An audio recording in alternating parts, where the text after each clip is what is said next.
Team deathmatch. Eliminate all Axis forces. Hello everyone, this is Concyber 1 bringing you some fresh gameplay from the land down under. Felt a little bit nostalgic today, decided to go back to Call of Duty World War II. Move out, take position. Enemy inbound. Now this game is purportedly having a bit of an active player base, despite Black Ops 4 being in full swing. We have the lead. And apparently has... well, you'll generally get a better experience in this game overall. Just in terms, you know, quality of connections that you get, less random crashes and bugs. So let's get to this. No, we've got another person connecting. Ow.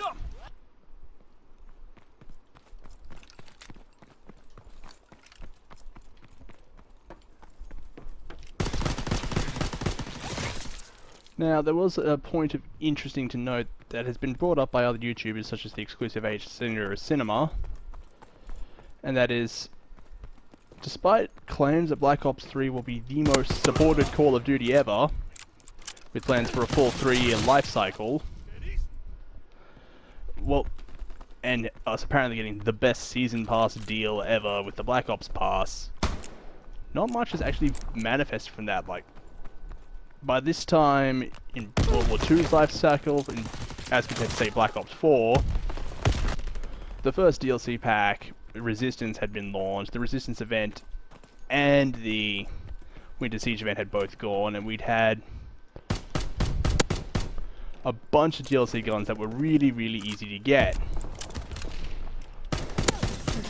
Breaking their backs. Such as, you know, the Volkssturmgewehr, with it really only going downhill once the revolvers were added, which is a shame because I still don't have the basic Reichs revolver. That's okay, I do like this variant.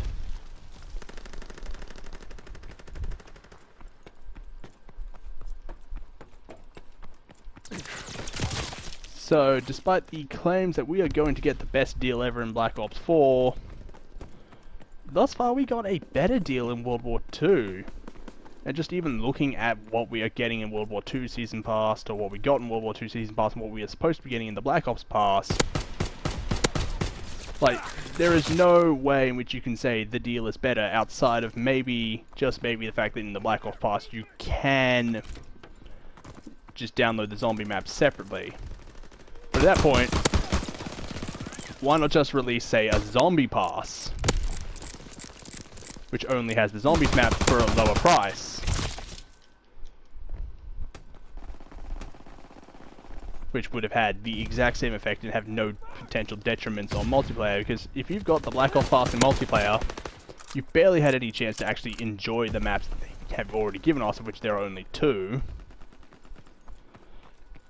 And generally speaking, the connections to the matches that you get is generally terrible, and you have to wait a lot longer because fewer people have bought the Black Ops Pass than compared to the previously traditional Season Passes.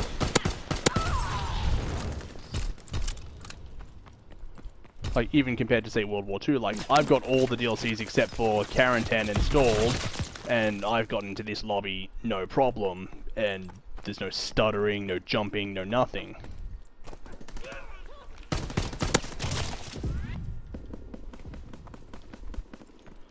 And that's something, heck, that's something I haven't experienced in Black Ops 4 to date. It's a clean connection. We have the momentum. So going forward, one begs the question, like, is this possibly the end of the Season Pass? Like, will Call of Duty 2019 have a Season Pass, considering just how badly it's gone over? Well, following the fact that Activision Blizzard is undergoing investigations for class action lawsuits after the split with Bungie, due to the fact that it was noted a bunch of higher-ups in the Activision organizational ladder had actually been selling off their stock just prior to the split, while telling the investors that everything was hunky-dory, and that everything was fine, and they were confident that Destiny was going to keep bringing in Activision money. And then, you know, the split happened.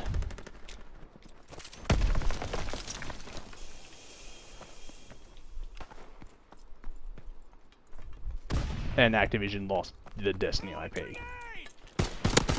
And what is estimated to be up to $300 million for the financial year and every financial year going forward.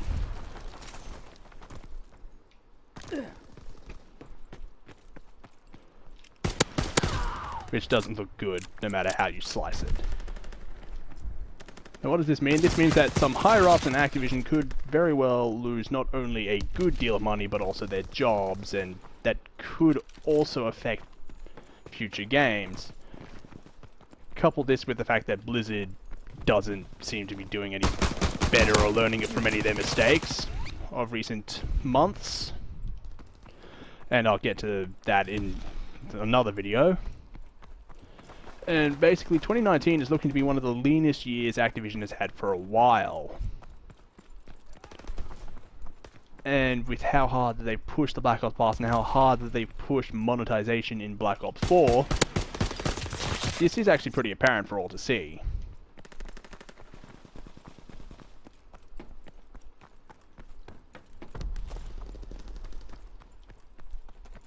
So going forward, like, there are a lot of rumors surrounding COD 2019 and how that's going to, and how Activision is going to be handling that one. Like, you know, the return of an actual traditional single player, because evidently losing the campaign and resulting people who play Call of Duty for the campaign, yes, they do exist. They're not some mythical cryptid, like, you know, the team player in a WoW BG, or at least a random battleground. Enemy recon aircraft observed. Oh, shit.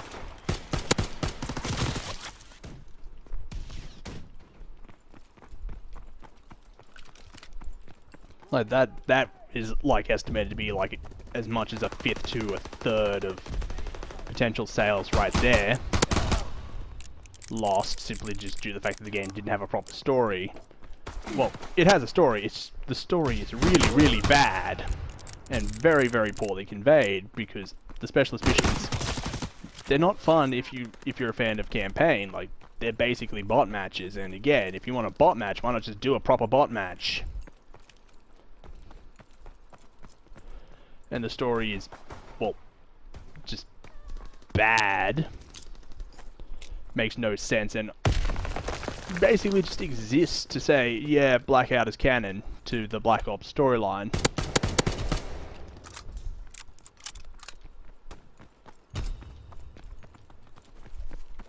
Because, you know, memory clones and Raul Menendez apparently disregarding his ideology, or at least his memory clone disregarding his ideology.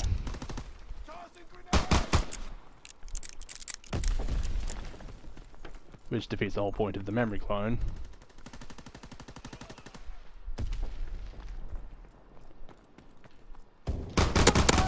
So going forward, this coming COD might actually not have a season pass, simply due to the fact that, again, the Black Ops pass never went over well, and it clearly isn't selling half as well as previous season's passes. It's not worth the value of buying.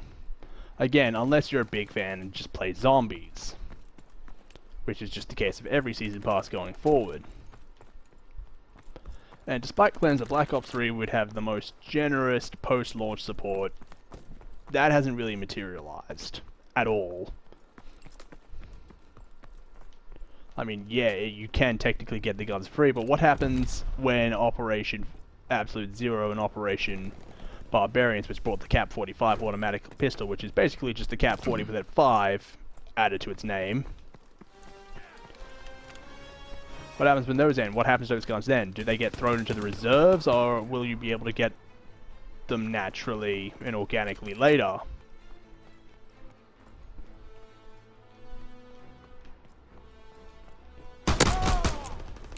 Yeah, shouldn't have given away your position like that, mate. Yeah, this is not looking too good at all.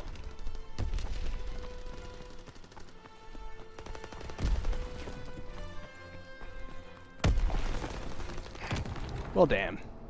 Oh, well. Anyhow, just my thoughts there. Just a bit of rambling. Please like and subscribe if you want to see more content. Oh, hello. This person's gunslinging too. Oh wait, then they pull that out. Please like, subscribe if you want to see more, and until next time, this is ConCyber1 signing out.